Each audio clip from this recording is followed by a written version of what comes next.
6번을 통해서 이제 레위기 말씀을 통해서 5가지의 제사를 배웠습니다.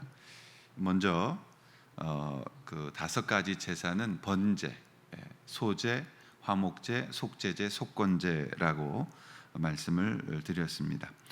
이제 우리가 개인의 죄를 용서받기 위해서는 번제단에 피를 뿌립니다. 그런데 만약에 이제 제사장이나 또는 회중이 공동체가 용서를 받기 위해서는 성소로 들어가게 되는 거고요. 그리고 나서 본질적인 인간의 죄를 용서받기 위해서는 대제사장이 지성소로 들어가서 1년에 한 번, 4차례에 걸쳐서 지성소를 통해 용서함을 받는 그런 제사 제도를 배웠습니다. 이 5가지의 제사 설명이 다 끝나고 레위기 6장의 8절부터 7장까지는 새로운 관점에서 다시 이 제사를 한번 요약하고 정리한 내용이 나오는 겁니다. 그러니까 1장 1절부터 6장 7절까지는 제사의 기본적인 목적, 제물을 어떻게 드려야 하는가라는 측면에서 제사를 가르칩니다. 그런데 6장 8절부터 7장 38절까지는 이제 제사장이 각 제사를 어떻게 진행해야 하는지를 규정하고 있는가라는 것을 살펴보는 겁니다. 다시 말하면 앞에서는 인간이 하나님께 왜 제사 드려야 되는가, 그리고 제물은 어떻게 드려야 하는가라는 주제를 살폈다면 이제 8장까지에서는 그 제사를 드리는 제사장들은 어떠한 사람에 되어야 하고 어떠한 삶을 드려야 되는가라는 제사장의 초점이 맞춰져 있다라는 것을 볼 수 있는 겁니다. 그래서 이 부분은 신앙생활에서 대단히 중요한 겁니다. 만약 레위기 8장이 나오지 않는다면 우리의 신앙은 단순히 일반 종교처럼 그러한 일반의 종교들이 섬기는 신처럼 인격적이거나 관계적이지 않은 그러한 신앙이 되어졌을 것이라는 것입니다. 여러분, 기독교의 신앙에 있어서 하나님과 우리의 관계, 그리고 하나님의 그 인격감, 그리고 그 우리를 사랑하신 그게 빼면 기독교는 의미가 없어지는 것 아니겠습니까? 그래서 다른 종교는 그들은 그 자신이 섬기는 신을 사랑하지 않습니다. 그 신을 두려워합니다. 그래서 그 신이 자신에게 도움을 주기 때문에 좋아한다라고 섬길 뿐이지 인격적으로 그 신을 사랑하지는 않는다는 겁니다. 사람들이 무당을 찾아가거나 또는 점을 보러 갈 때 답답하고 힘들고 호기심에 찾아가는 것이지 그 무당을 사랑하거나 귀신을 사랑하거나 그 귀신을 인격적으로 흠모하기 때문에 찾아가는 것은 아니라는 겁니다. 그렇기 때문에 기독교 신앙의 목표는 복이 아닌 것입니다. 그렇기 때문에 기독교 신앙의 목표는 행복함이 아닌 것입니다. 그렇기 때문에 기독교 신앙은 번영하는, 발전하는, 부자 되는 것이 아니라는 것입니다. 그래서 기독교의 신앙을 우리는 거룩함이라고 정의를 내린 겁니다. 레위기의 주제는 거룩입니다. 거룩함입니다. 이 레위기라는 레비티커스라는 이 히브리어의 원래 제목은 와이크라라는 뜻입니다. 그 뜻은 뭐냐면 그리고 부르셨다. 하나님께서 이스라엘 백성을 출애굽하게 하시고 그리고 그 이스라엘 백성을 불러내셨다. 그 뜻입니다. 이제 하나님의 백성이 된 이스라엘 백성들을 부르셨다, 불러내셨다. 그것이 바로 거룩이라는 뜻입니다. 그래서 거룩이라는 뜻은 구별되게 하셨다, 불러내셔서 세상과 구별되게 했다. 그것이 거룩입니다. 이제 하나님과 함께할 백성들을 구별하셨습니다. 그것을 거룩이라고 말합니다. 자, 레위기 11장 45절에 보시면요, 나는 너희의 하나님이 되려고 너희를 애굽 땅에서 인도하여 낸 여호와라. 내가 거룩하니 너희도 거룩할지어다. 이 말씀을 저는 레위기서의 주제 성구라고 말씀드리고 싶습니다. 우리는 왜 거룩해야 합니까? 하나님이 거룩하시기 때문에 우리도 거룩해야 한다는 것입니다. 이 대전제, 기독교 신앙의 목적은 거룩함이라는데 대전제가 정해진 것입니다. 그렇다면 우리는 이제 첫째, 거룩함이란 무엇인가를 살펴보고, 둘째, 우리는 어떻게 해야 거룩한 삶을 살 수 있는가를 배우려고 하는 것입니다. 자, 첫 번째로 거룩함이란 무엇일까요? 거룩함이라는 것은 그 개념 자체가 하나님이 거룩하기 때문에 하나님께로부터 나온 것이라는 겁니다. 이스라엘의 거룩한 자라는 이 말씀을 하실 때 하나님께서 카도시 이스라엘이라는 말을 쓰거든요. 그러니까 이 말은 거룩한 하나님이 부르셨다. 이스라엘의 거룩한 자. 하나님이 거룩하시기 때문에, 그분은 존재 자체가 거룩함이기 때문에 거룩한 하나님이 우리를 부르셨다. 그러므로 거룩함이란 하나님 자체를 말씀하는 겁니다. 자, 8장 1절부터 3절까지의 말씀인데요. 우리가 한번 같이 읽겠습니다. 자, 시작. 여호와께서 모세에게 말씀하여 이르시되 너는 아론과 그의 아들들과 함께 그 의복과 관유와 속죄제의 수송아지와 순양 2마리와 무교병 한 광주리를 가지고 온 회중을 회막문에 모으라. 여러분, 이 본문을 가만히 읽어보시면 여기에 누가복음 15장의 탕자의 비유와 같은 말씀이 떠오르게 됩니다. 죄인이던 그들을 이제 모세를 통하여 불러내시는 하나님, 그리고 그들에게 의복을 준비시키시는 하나님. 그 제사장직을 감당할 때에는 이 구별된 옷을 입어야 됐기 때문에 이 제사장들의 복장을 별도로 구별했습니다. 그리고 이제 대제사장의 옷은 또 별도로 준비합니다. 그리고 나서 관유를 준비했다, 이렇게 성경이 말씀하고 있어요. 관유라는 게 뭐냐면 감람유에다가 모략을 넣고 계피를 넣고 육개를 넣고 창포를 넣어서 4가지의 향품을 섞어서 만든 것을 관유라, 이렇게 말합니다. 이 관유라는 것은 어떨 때 썼냐면 제사장, 그리고 왕, 그리고 선지자에게 기름 부을 때 썼던 거예요. 그러니까 이건 공식적으로 인정할 때 썼던 기름이 관유라라고 표현되어져 있는 겁니다. 신약에 와서 이 3가지의 직책을 완성시키신 분이 예수님이시고, 그 사역을 감당하셔서 공식적으로 인정받고 그 사역을 하신 것이 바로 예수 그리스도셨죠. 그래서 예수 그리스도는 왕으로 오셨으며 제사장으로 오셨으며 선지자로 이 땅에 오셔서 우리를 다스리시고 우리를 가르치시고 우리를 치유하시는 이 3가지의 역할을 감당하셨던 것을 알게 되고, 예수님만이 이것에 대하여 기름 부음 받았던 것을 성경이 말씀하고 있는 것입니다. 하나님은 아론과 그의 아들들을 제사장으로 삼으시면서 그들에게 이 거룩함을 유지하고 그렇게 할 수 있도록 이제 위임하고 계신 것을 볼 수 있습니다. 그래서 6절에 그들을 먼저 씻기십니다. 물에 그들을 씻기시고, 그리고 구별됨의 옷을 입히시고 장식품을 달게 하십니다. 그리고 12절에 보면 관유를 아론의 머리에 붓고 그에게 발라 그를 거룩하게 하셨다라는 것입니다.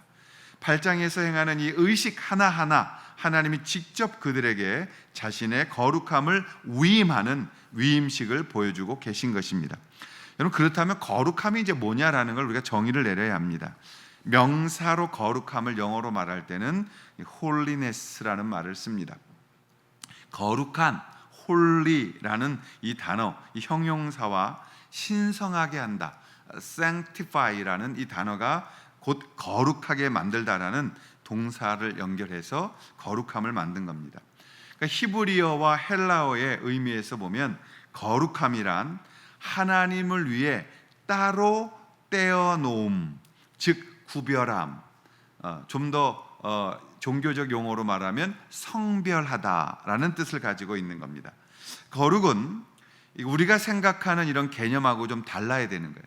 자, 여러분, 거룩하다라고 할 때 여러분의 이미지를 떠올려 한번 보십시오. 거룩하다 그러면 뭐가 생각이 나세요? 거룩하다, 이게 우리가 갖고 있는 거룩에 대한 개념이거든요. 거룩함 그러면 우리가 무엇이 떠오르는가? 저는 개인적으로 거룩이라고 할 때 뭐가 떠오르냐면 소금이 떠오릅니다. 소금. 그러니까 우리가 거룩 그러면 되게 종교적인 것들이 생각나는 거예요. 종교적인 것들이 우리 안에 떠오르죠. 예를 들면 뭐 이렇게 뭐 신령한 장소, 또는 이렇게 거룩한 성전, 또는 거룩한 어떤 제사 모습, 제사장의 이런 옷, 이런 것들이 자꾸 떠오르거든요. 근데 그런 것들은 진정한 거룩함이 아니라는 것입니다. 저는 왜 소금이 거룩하다라고 자꾸 떠오르냐면 구별되다라는 것에 제가 개념을 강하게 갖고 있기 때문에 그래요. 그러니까 거룩함이라는 건 어떠한 이런 우리가 생각하는 그런 종교적인 것에서 나오는 게 아니라 거룩함이란 단어 자체가 구별했다는 거예요. 사실 이 물컵이 집에서 쓰는 그냥 물잔이에요. 근데 교회에 오면 이걸 뭐라 그래요? 성물이라고 불렀다는, 거룩한 물건. 똑같은 물건인 건데 따로 구별해서 이거는 예배당에서 쓰자 그러면 성물이 되는 거예요. 집에서 쓰자 그러면 그냥 컵이 되는 거예요. 그러니까 구별되는 것, 그것을 거룩이라고 말하는 것이기 때문에 저는 이상하게 거룩함 그러면 소금이 저는 이미지적으로 떠오릅니다. 거룩은 하나님께서 우리를 불러내셨다라는 겁니다. 그래서 8장 33절에 우리가 읽었던 걸 보시면 오늘 행한 것은 여호와께서 너희를 위하여 속죄하게 하시려고 명령하신 것이다. 그러니까 오늘 행한 것은 여호와께서 너희를 위하여 명령하신 것이다. 너희를 불러내신 것이다. 그래서 거룩의 본질은 하나님이 우리에게 행하신 것이 거룩인 겁니다. 우리가 무엇을 입고 무엇을 한 것이 거룩이 아니라 하나님께서 우리를 만들어가는 것, 이전에 내가 하나님의 이 부름을 받아서 불러낸 자, 그러니까 하나님이 나를 불러내셨다, 하나님이 내게 무엇을 행하셨다, 그것을 거룩이라고 말하는 거예요. 그래서 교회는 왜 거룩하냐? 하나님께서 에클레시아 불러내셨기 때문에 교회는 존재 자체가 거룩한 것이다 라는 것을 볼 수가 있는 것입니다. 그러므로 거룩한 자들은 정말 좋은 것입니다. 거룩은 하나님의 손길이 닿은 사람들이 된 것을 말하는 겁니다. 거룩은 고리타분한 목사나 신부나 수도사들을 표현하는 것이 아니라 하나님의 뜻을 가지고 불러내셔서 세상과 구별되게 한 이 아론의 자손처럼 이 부름받은 사람들을 말하는 겁니다. 그래서 구별된 사람들인 것입니다. 우리가 무엇을 해서 거룩해진 것이 아니라 하나님의 부르심으로 우리는 거룩해진, 구별된, 별도로 구별되어진 이러한 사람들이라는 것을 말하는 거예요. 근데 우리가 왜 거룩하다고 생각하지 못하느냐? 내가 나를 볼 때에 부족하고 타락한 사람이라고 생각하기 때문에 우리는 거룩하지 않다라고 생각합니다. 그러나 여러분, 거룩의 의미를 어디서 출발해야 된다고요? 하나님이 하신 것, 하나님이 나를 불러내셨다면, 하나님이 나를 구별하셨다면 우리는 거룩한 사람이다라는 것입니다. 바로 그것이 거룩의 의미며 거룩의 이 정의가 되어지는 것입니다. 우리가 하나님 앞에 로마서를 통해서 배웠습니다만 하나님 앞에 죄인이었고 하나님 앞에 설 수 있는 사람들이 아니었습니다. 그럼에도 불구하고 우리는 거룩한 존재가 될 수 있었던 이유는 하나님이 우리를 불러내셨으며 하나님이 우리를 구별하셨기 때문이라는 이 사실을 여러분 잊지 마시고, 우리가 거룩함이 무엇이냐라고 물을 때 하나님께서 구별하여 우리를 따로 하나님을 향하여 세우셨다라는 이 말씀을 잊지 마시고 주님 앞에 거룩한 존재임을 마음에 각인하시며 출발하실 수 있기를 바랍니다. 그럼 두 번째, 거룩한 제사장으로 산다는 것은 무엇일까요? 우리가 이제 거룩한 존재입니다라는 걸 인정했다면 거룩한 존재로 그리고 제사장으로 우리가 살아간다는 것은 어떻게 사는 것이 과연 제사장답게 살아가는 것이냐라는 것입니다. 자, 읽어주신 본문 35절과 36절에 너희는 7주야를 회막문에 머물면서 여호와께서 지키라고 하신 것을 지키라. 그리하면 사망을 면하리라. 내가 이같이 명령을 받았느니라. 아론과 그의 아들들이 여호와께서 모세를 통하여 명령하신 모든 일을 준행하니라. 그러니까 참 거룩은 하나님께서 명령하는 걸 준행하는 거예요. 하나님께서 말씀하신 것을 순종하는 거예요. 하나님이 불러내신 목적대로 사용함을 받는 거예요. 이 물잔의 역할을 감당하면 되는 거예요. 이 물뚜껑은 먼지 안 들어오도록 물뚜껑을 덮어서 자기의 역할을 하면 되는 거예요. 여기에 있는 이 종은 땡 하면서 쳐주면서 예배 시작됨을 알리고 하나님 앞에 시선을 돌리도록 만들면 되는 거예요. 거룩함이란 뭐냐? 하나님께서 불러내신 목적대로 내가 사용받으면 되는 거예요. 그럼 우리는 거룩이란 개념을 왜 자꾸 잊어버리느냐? 너무 추상적으로 거룩이라는 걸 말했기 때문이에요. 자, 우선 베드로전서 2장 9절 말씀인데요. 우리가 한번 같이 읽겠습니다. 그러나 시작. 그러나 너희는 택하신 족속이요 왕 같은 제사장들이요 거룩한 나라요 그의 소유가 된 백성이니 이는 너희를 어두운 데서 불러내어 그의 기이한 빛에 들어가게 하신 이의 아름다운 덕을 선포하게 하려 하심이라. 자, 여기에 오늘 말씀드린 게 다 들어 있습니다. 첫째, 우리는 택하신 족속입니다. 그래서 제사장이 된 겁니다. 그리고 거룩하다, 구별된 나라가 된 겁니다. 그리고 그분의 소유가 된 백성입니다.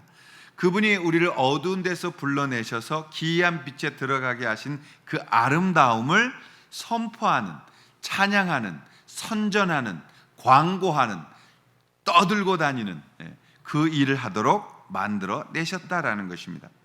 여러분, 우리는 모두 이제 제사장이 된 겁니다. 예수 믿는 사람들은 다 제사장이 된 겁니다. 왜요? 아론의 자손처럼 불러냄을 받았기 때문인 겁니다. 그 말은 거룩한 사람들이 되어졌다 이 말입니다. 아멘. 자, 우리 옆에 분에게 한번 당신은 거룩한 분입니다 한번 선포하겠습니다. 시작. 우린 자꾸 나를 보니까 죄인이라고 생각하는데 성경은 선포된 거예요. 이미 여러분은 거룩한 사람들입니다. 그럼 거룩한 사람인데 왜 이렇게 살아요? 그건 본인에게 물어보세요. 그럼 거룩한 사람인데 왜 이렇게 살아요? 거룩하기 때문에 그런 거예요. 이제 그걸 설명드리려고 하는 겁니다. 우리는 거룩한 사람이 됐는데 왜 이렇게 힘들게 살아갈까요? 라고 질문합니다.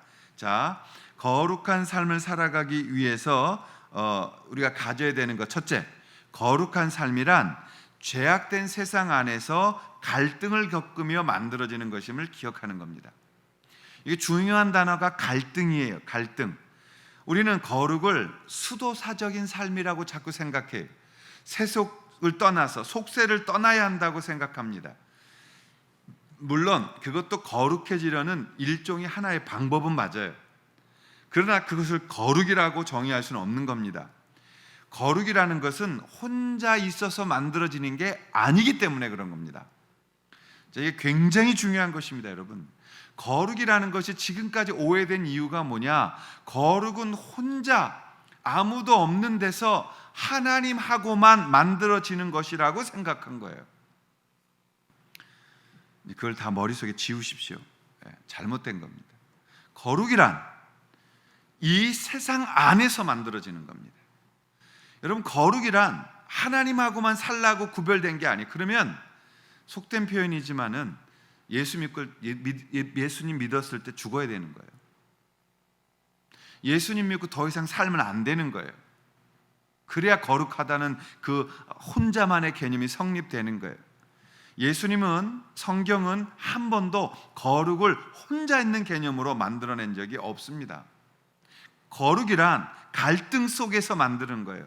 거룩이란 내 삶에서 요구되어지는 의지에서 거룩을 선택함으로 만들어져 가는 거예요.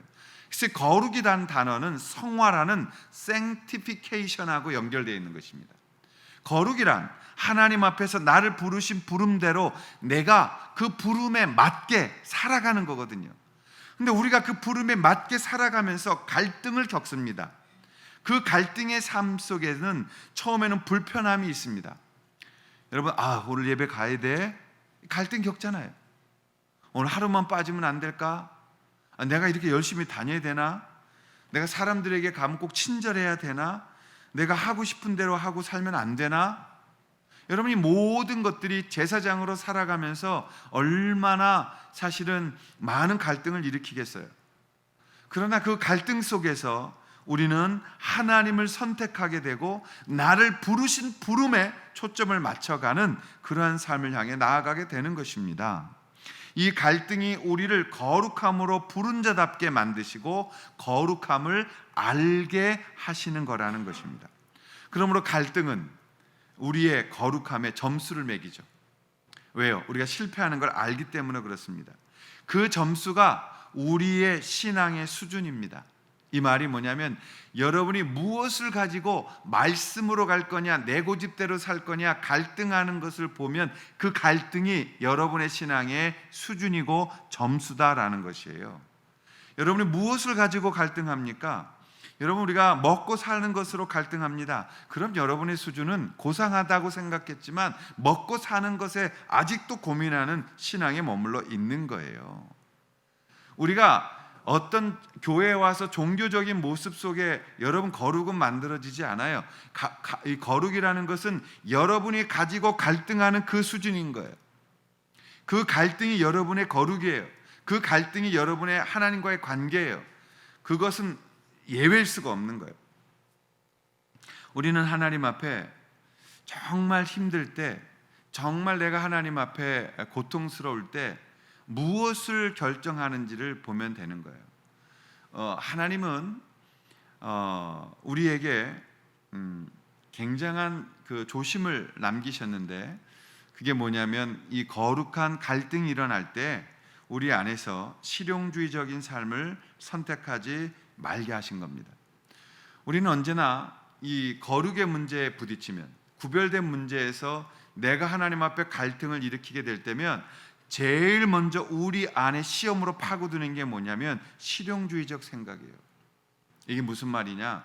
주일날 내가 이 가게 문 안 닫으면 얼마를 더 버는데, 내가 교회 오늘 하루만 빠지면 얼마나 더 벌 수 있는데, 내가 예배 안 가면 얼마나 더 많은 일을 할 수 있는데, 내가 봉사하지 않으면 내가 나의 것을 얼마나 더 부요하게 할 수 있는데, 내가 이런 목자 안 하고 내가 목장 참여 안 하면 내가 얼마나 푹 쉬고 내가 얼마나 행복할 수 있는데 라는 실용주의적 삶이 우리 가운데 밀려오게 되는 것. 왜냐? 영적인 것과 육적인 것의 싸움에 들어가기 때문에 그런 거예요. 누구나 그 갈등을 겪습니다. 저라고 안 겪겠습니까? 우리가 항상 하나님의 일을 하다 보면 실용주의자들 생각으로 밀고 들어오는 분들이 많이 있어요. 그러나 여러분, 성경을 보십시오. 예수님이 말씀하시는 것을 보십시오. 실용주의적인 것에 예수님 동의한 적이 없어요. 예수님은 언제나 하늘의 것을 가져가 이 땅을 고치셨지 이 땅의 것을 가지고 하나님의 일을 만드신 적이 없어요. 그래서 실용주의적 신앙이라는 것은 우리가 버려야 합니다. 그때에 내가 하나님을 온전히 따를 때에 그 다음 우리의 일용할 양식이 따라오는 것이죠.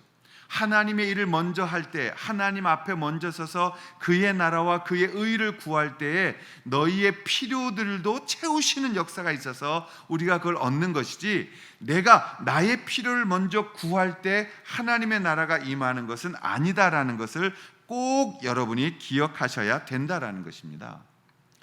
우리는 거룩이라는 것의 삶으로 들어갈 때 제일 갈등적이 오는 게 뭐냐? 언제나 내가 해야 하겠다라는 생각이 밀고 들어올 수밖에 없는 거다라는 거예요. 그래서 여러분, 하나님 앞에 거룩이란 내가 그 시험 점수를 올리는 방법은 녹아지는 겁니다. 내가 하나님 앞에 제사장으로서 제사장의 직무를 온전히 할 때 설 수 있다라는 것이에요. 그러므로 우리 안에 정말 갈등이 생길 때, 내가 하나님의 것을 택할지 내 고집대로 살아갈지를 택해야 될 때 여러분들이 하나님의 것을 선택하는 지혜가, 온전한 거룩이 여러분한테 소명감으로 다가갈 수 있기를 바랍니다. 두 번째, 우리가 이 거룩한 삶을 사는 방법은 하나님 안에 있을 때 만들어지는 삶을 다시 기억하셔야 됩니다. 이 말의 의미가 뭐냐? 제사장들은 하나님으로부터 먹고 사는 겁니다. 제사장들은 오늘 본문과 레위기를 읽어보시면 하나님이 제일 먼저 누구를 챙기시느냐? 제사장들을 챙겨요.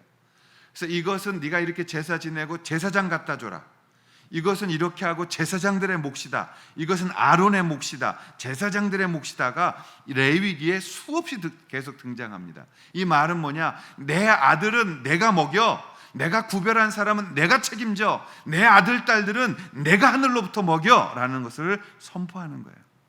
이 배짱이 있어야 우리는 물질을 먼저 섬기지 않습니다. 이 배짱이 있어야 이 땅에서 우리는 그의 나라와 그의 의를 먼저 구할 수가 있게 되어지는 겁니다. 우리가 하나님 앞에 이 배짱 없으면 여기까지 올 수 없었던 거예요. 하나님께서 세우셨다는 것 확실히 믿습니다. 그럼 하나님께서 책임지십시오. 우리는 그냥 엎드리겠습니다. 그것으로 우리가 이 고통 속에 여기까지 이겨나온 것 아닙니까? 오늘날 우리는 하나님 믿지만 하나님은 영적이셔서, 이게 좀 잘 들어보세요. 하나님은 너무 영적이셔서 육적인 걸 잘 모르시는 것 같아요. 그래서 우리는 하나님 믿으면서도 우리의 것 따로 떼어놓는단 말이에요. 내 시간, 내가 하는 것, 내 것을 따로 놓고 요거는 하나님께 드릴 테니 라는 온전한 내 삶의 전부가 하나님의 것이 되는 게 아니라 하나님 안에 있다고 말은 했지만 하나님 밖에 딴 살림을 차리고 있는 그러한 이중적 삶 속에 빠질 수가 있다는 거예요. 자꾸 하나님 안에서 우리의 주머니를 따로 만들어내는 삶을 살고 싶어 한다는 거예요. 하나님은 다 드려라고 말씀하는데 우리는 아니요, 내 건 구별에 따로 떼어 놓을 거예요 라고 말하는 거예요. 하나님은 우리에게 온전히 너 나를 의지해라고 말하는데 아니요, 언제든지 하나님 위험스럽게 하시면 나는 뛰쳐나가서 다른 신 섬길 거예요 라고 말하는 거예요. 그것이 거룩을 방해하는 것이죠. 그것이 제사장의 직분을 감당하는 것을 방해하는 것이죠. 제일 먼저 시간적인 면에서 그렇습니다. 우리가 하나님 앞에서 따로 구분합니다.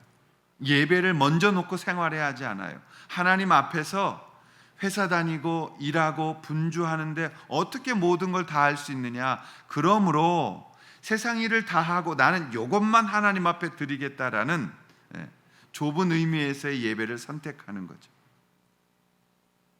여러분, 그때 무엇을 해야 되느냐? 인생의 스케줄을 다시 펴시고요, 하나님이 가장 기뻐하실 중심의 삶을 붙들고 다시 예배의 삶으로 시간을 조절하셔야 되는 거예요. 다시 말씀드립니다. 모든 예배에 다 참석하는 것이 거룩하다는 말씀을 드리는 게 아니에요. 그러나 하나님 앞에 내가 정말 서서 하나님 앞에 가야 할 것을 우리는 알아요.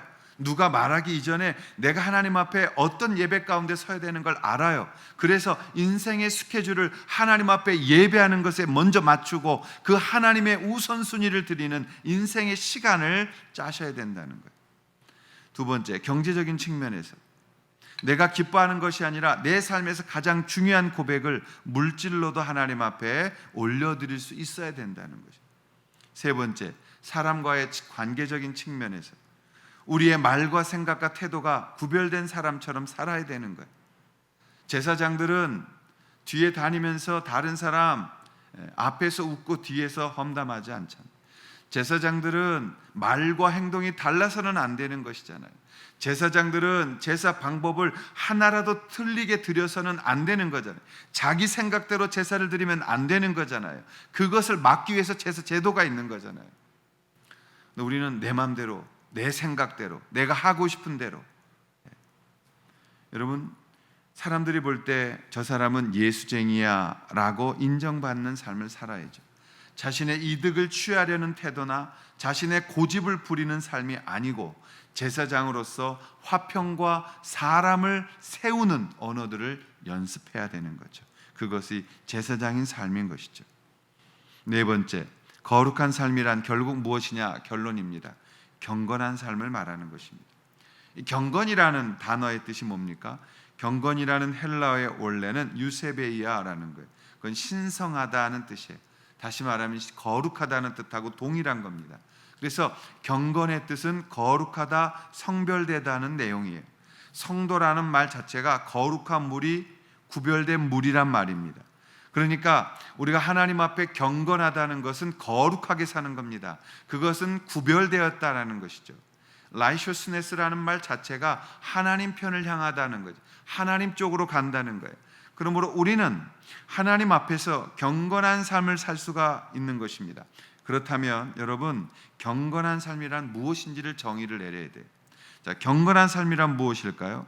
자, 야고보서 1장 27절의 말씀인데요. 한번 같이 읽겠습니다. 시작.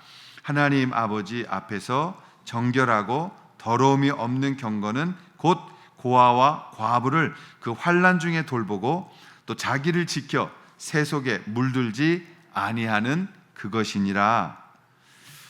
자, 거룩함이란 이 야고보서의 말씀을 통하여 또 성경의 말씀을 통하여 정리한다면 거룩함이란 적당히 살아가서는 절대 맛볼 수 없는 신앙의 선물인 것입니다. 여러분, 적당히 맛보면 안 돼요. 적당히 맛보면 적당히 실패합니다. 적당한 인생, 적당한 신앙, 적당히 주님을 따르는 것, 이걸 버려야 돼요. 그래서 우리가 인생에 대하여 다시 한번 정말 목숨을 걸었다까지 말할 수 없지만 최선은 다했다라고 말할 수 있는 그러한 인생으로 하나님 앞에 서셔야 합니다. 초대교회에 아나니아와 삽비라라는 부부가 있었습니다. 아나니아와 그의 아내 삽비라는 이 초대교회에서 한 줄 나왔던 사람들이에요. 어떤 사람들이었습니까? 부부가 땅을 팔았답니다. 그런데 그 땅의 일부분을 자기들을 위해서 감추고 적당히 주님 앞에 갖다 드린 겁니다. 오늘날로 치면 잘한 겁니다. 이런 사람이 어디 있습니까? 땅 팔아서 교회 갖다 먼저 갖다 드리는 이런 분 없습니다. 그죠?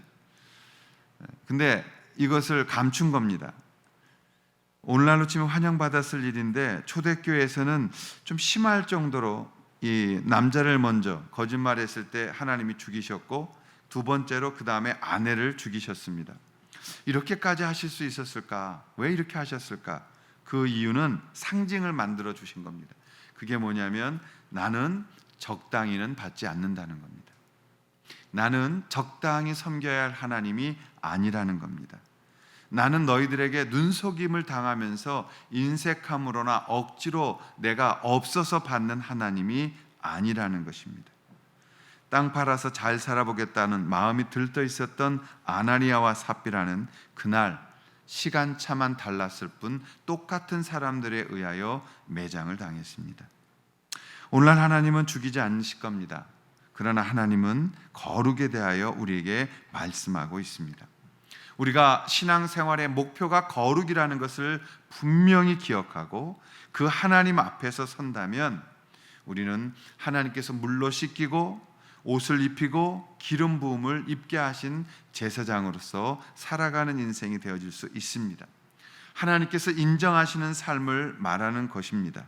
그리고 그 기름 부음은 이제 오늘날 성령의 충만함을 상징적으로 말씀하고 있습니다. 우리 교회 공동체 안에서 먼저 이 성령의 기름 부으심이 끊어지지 않기를 기도합니다. 그리고 동시에 교회 안에서 사랑과 이해와 함께 공동체가 하나가 되어지는 그 한 마음을 가지고 하나님 앞에 서서 나아가는 그런 은혜의 삶이 끊어지지 않기를 바랍니다. 주님이 그 사랑으로 하실 일을 기대하며 바라볼 수 있는 참 제사장의 삶이 우리 안에 있기를 바랍니다. 예수님이 죽으심으로 그 고통으로 만들어주신 이 거룩한 인생, 제사장의 인생 값지게 소중하게 생활해서 이 땅에서 하나님께 칭찬받으시고 하나님이 기뻐하시는 온전한 제사장의 직무를 잘 감당하시는 그런 모든 성도님들 되시기를 주님의 이름으로 축원합니다. 기도하겠습니다. 우리 함께 다 자리 일어나셔서요. 우리 축복송인데요. 때로는 너의 앞에 우리 이 축복송으로 본인을 축복하고 또 우리의 가족들을 축복하면서 온전한 제사장의 역할 잘 감당하게 해달라고 같이 한번 기도하시겠습니다. 때로는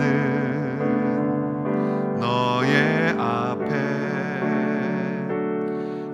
어려움과 아픔 있지만 담대하게 주를 바라보는 너의 영혼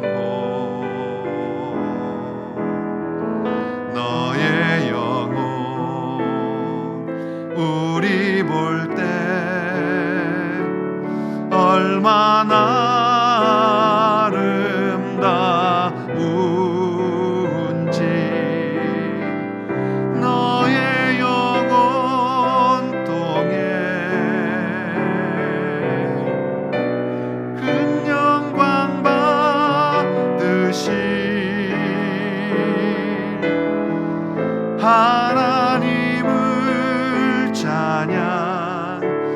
오 할렐루. 우리 가족이 오셨으면 한번 가족 손 한번 꼭 잡으시고 너는 택한 족속이요 왕 같은 제사장이며 왕 같은 제사장이며 거룩한 나라 하나님의 소유된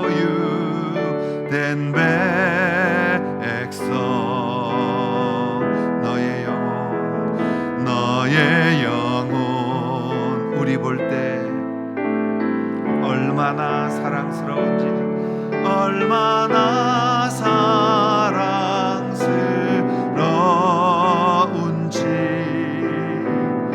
너의 영혼 통해 큰 영광 받으시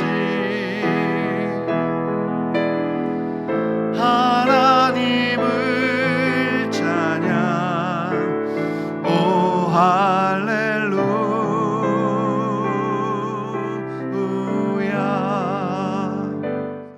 이제는 우리를 이 땅에서 제사장으로 만들기 위하여 십자가에 죽으셨던 예수 그리스도의 은혜와 그리고 우리를 사랑하셔서 아들로 삼아주신 따님으로 삼으신 하나님 아버지의 크신 사랑하심과 그 은혜와 그리고 우리를 붙드시고 이 땅에서 제사장답게 살아가도록 늘 인도해 주시는 성령님의 교통하심이 오늘 한 주간을 시작하며 하나님 앞에 예배로 시작하여 모든 삶을 예배 가운데 승리하기를 소원하는 사랑하는 모든 일부 예배드린 식구들 머리 위에 그리고 교회 외 가정 위에 영원토록 함께하여 주시기를 간절히 축원하옵나이다.